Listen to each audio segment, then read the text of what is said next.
want to share something that really close to my heart. It's about simple everything act that I considered my favorite good deed, helping my lola.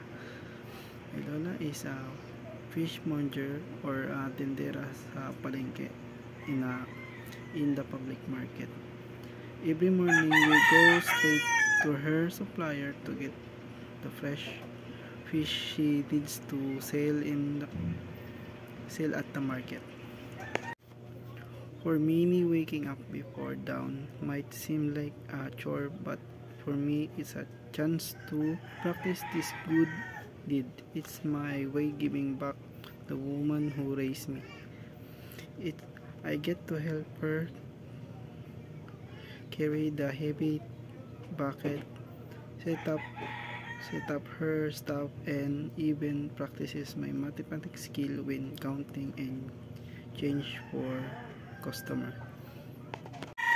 And it's feel amazing to be a part of her day, ensuring she gets to rest a little more while still bringing the freshness catch to the community.